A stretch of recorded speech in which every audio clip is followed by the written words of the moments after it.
mukama kumukisa omuliro ogwo gugende gutuuke ku bakulemeseza omuliro ogwo gugende gutuuke ku bakoze ki abakulemeseza mu linnya lya Yesu so natembaniriza mu linnya lya mukama waffe Yesu ekigambo kya mukama kyetugenda okuwulira abagulamu bayita mu ssomo lwakole ki agende mission eyo ye Yesu yagitandika Yesu yakola ki Yesu yatandika mission eyo yagitandika atya yalaba abantu waliwo obusibe bungi obusibe butya bungi bwali bungi kakati Yesu nalaba abantu bazitowereddwa babadde banoonya enjibwa babadde banoonya ebisaddaaka bitambo naye Yesu n'agamba nti mumanyi leka nkole ki leka neeweeyo amina haleluya eyagala okwewaayo kiki kyeyakola yakinkolera nze naawe mu linnya lya Yesu eyo mishoni yagitandika mu Yokaana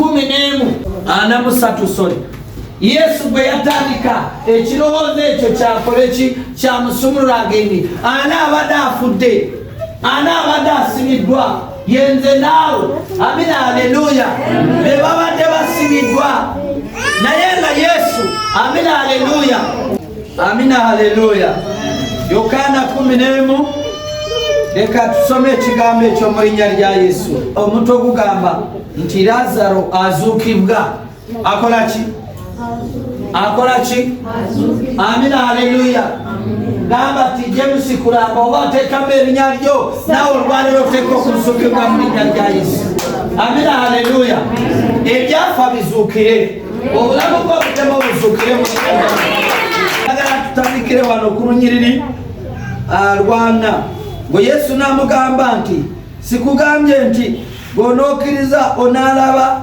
ekitiibwa kya Katonda amina haleluya kati bw'ompuliriza olunaku olwaleero bw'onaakkiriza onaalaba ekitiibwa kyani ekya Katonda amina haleluya leero ogenda okulaba ekitiibwa kya Mukama kiyita mu makango kiyita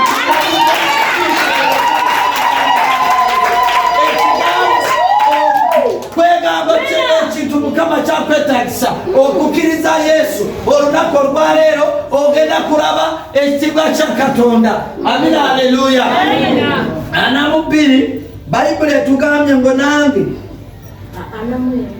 anamwemu awo ge yayogera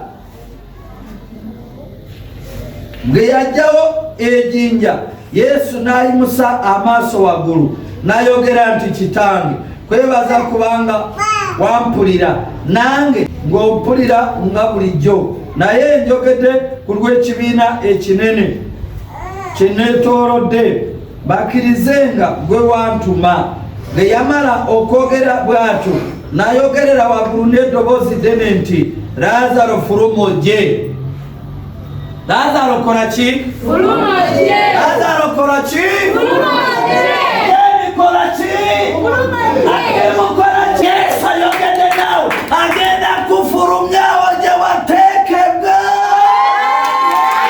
waliwo ebiseera okuteekebwa abantu haleluya ne bateekako n'ejjinja ne bagamba nti bw'alivaamu tugenda kakasa nti omuntu oyo alina Katonda amina haleluya olwaleero ejjinja gye bateekako oba bateekako ttaani 5 oba bateekako ttaani z'enkanaki Yesu agenda aliragira olunaku olwaleero mu linnya lya Yesu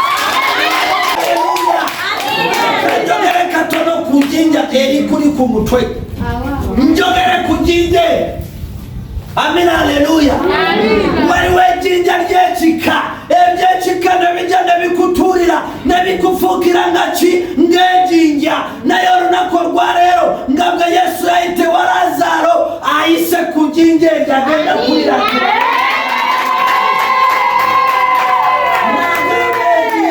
n'aligamba nti mujjewo ejjinja haleluya kkiriza leero Yesu agenda kuyitibwa mu linnya lya Yesu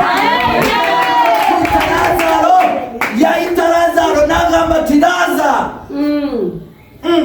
yemwe kisoboka omuntu aba yafa n'awulira eddoboozi kisoboka naye Katonda Yesu Kristo biyinzika mu Kristo biyinzika muri nyarya Yesu yawulira eddoboozi nawulira nti oyo yazuukizaamu abafu Lazaro n'atuula n'atunula towaani wulira mukama wange haleluya ekitegeeza bizinesi yo yafa ebintu byo byagotaana birina abatu Yesu asobola biragiro murundo ebitabo ne bizuukira muri nyarya yayita Lazaro leka tulabe yamala okwogera bwato nagerera waggulu n'eddoboozi ddene nti Lazaro fuluma ojje anamunya eyali afudde n'afuluma ng'azingazingiddwa mu mbugo amagulu n'emikono n'ekiremba nga kisibiddwa mu maaso ge leka mbawe emboozi Lazaro ono yafa abako ne baleeta embugu wangi emikono gye ne gireeta ki embugu kubanga abafu baziikirwa mu ki ne bajja bulungi ne bakaaba n'okaaba nti Lazaro yakoze ki taliddamu ng'agenda Kampala okusuubula ebyo oyo byakoma dda baliddamu oyo byakola ki byakoma dda wabula tugende tusanyuke tujaguze naye kankubulire leka bajaguze naye olunaku olwaleero Yesu agenda kuzuukiza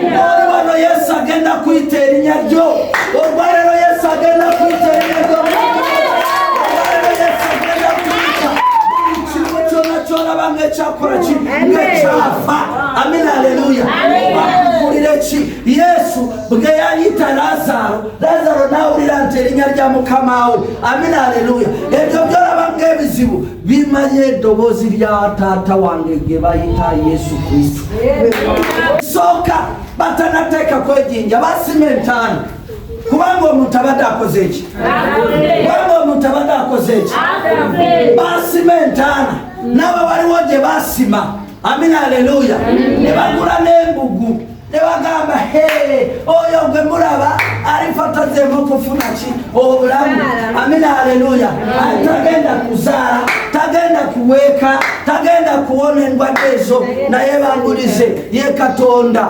yakutonda yamanyi n'olunaku alikujjulira naye olunaku olwaleero lwe lunaku lw'okugwika wabona bwe wateekebwa Yesu azze okujjayo mu linnya lya Yesu mayinja ge bateekako wonna wonna Yesu azze okola ki ogajjawo mu linnya lya Yesu yamala okujjawo eddiini ke kabonero k'okugamba nti Lazaro agenda kuddamu abeera omuntu mulamu amina haleluya ekyadirira ebyo amina haleluya ekyadirira ebyo tewali kintu kirala ekyadirira ebyo Yesu yalagira abalagira olwaleero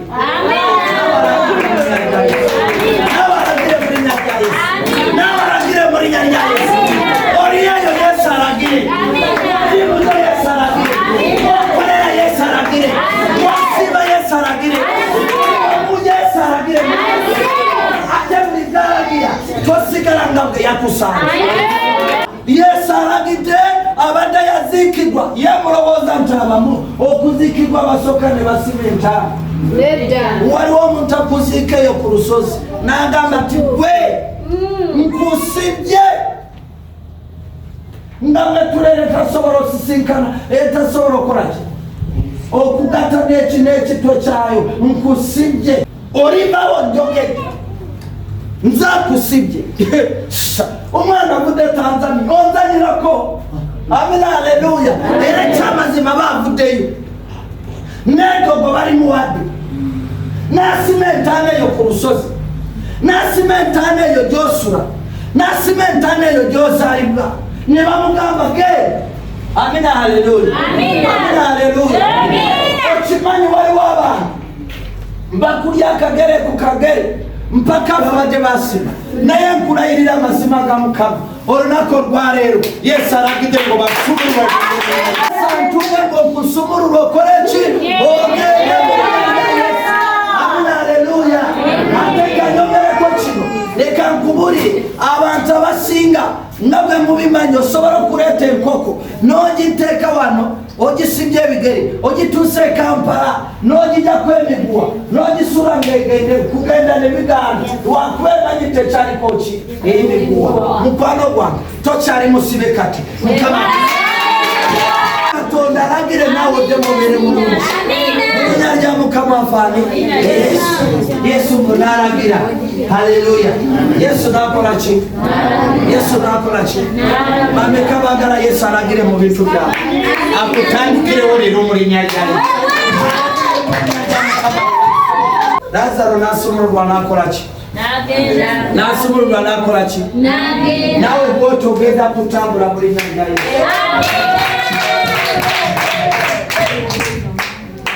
Biki ebiranga omusibe? Ebintu nga bisatu byengenda kwogerako ku muntu omusibe. Omusibe ayambala lugoye lutya? Mwaka kuki?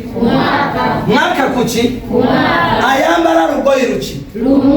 Kuleraanye nti omusibe talya kyayagala. Ekyo omusibe newaayita kasayita wanayambadde yero bamanya nti oyo mumukwata torose. Waliwo olugoye Mukama gwagenda kujjamo.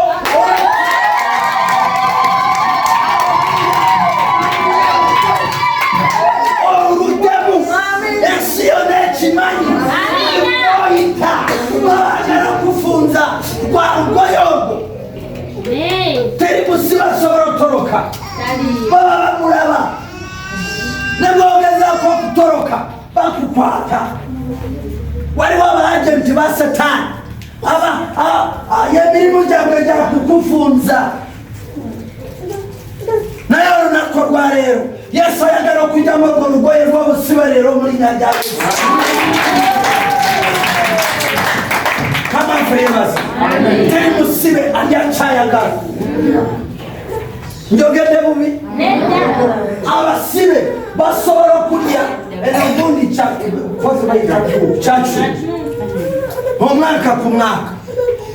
Asobola okwemulugunya ngwaki mumpa kyacu. Asobola okwemulugunya. Ekyo kibuliraani. Kati gwe naawe weetunulire emmere gy'olya ebintu by'olaba olaba bikusaana. Bikusaana. Bikusaana. Olwaleero endya enyambala entambula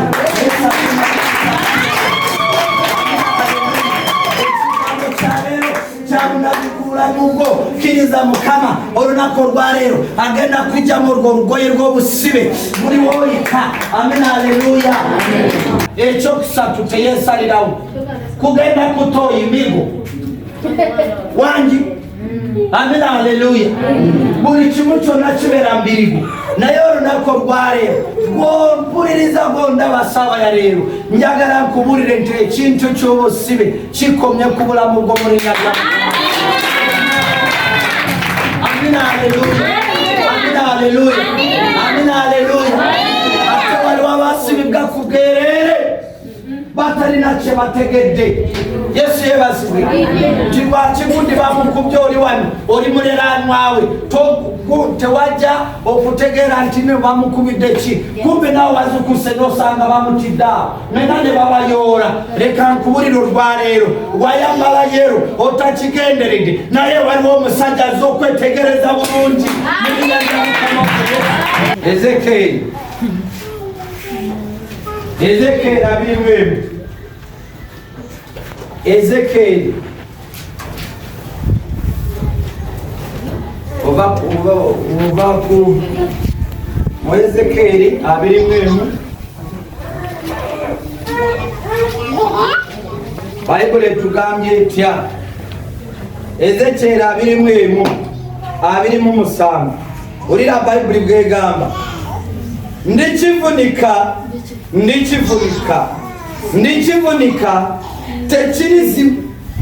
tekikirizibwa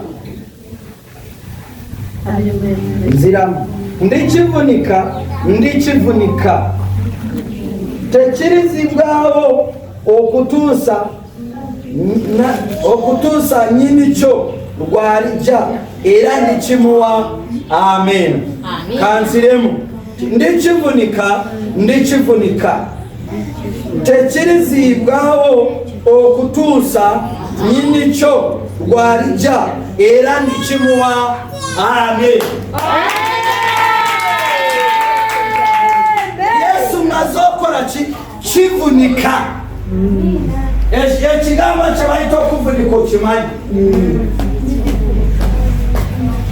Ndikivunika, nziremu nkivunike mpaka na nyinicho bw'alikola ki? Kolenja nkimuwe.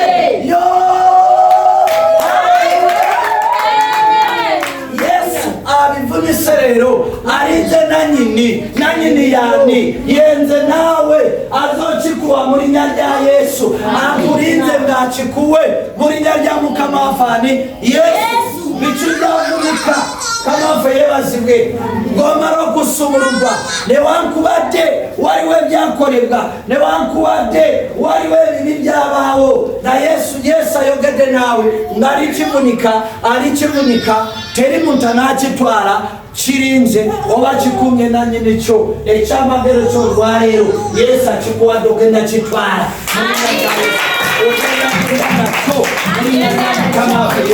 Ogenda n'ekyamagero kyo mu linnya lya Yesu. Ogenda nakyo kubanga Yesu yakivunika emirundi 3 mpaka kulinze. Amina, haleluya. Mu lulimi olulala bagamba mu nzandunika mpaka nyirabyo akoze ki? Ashe.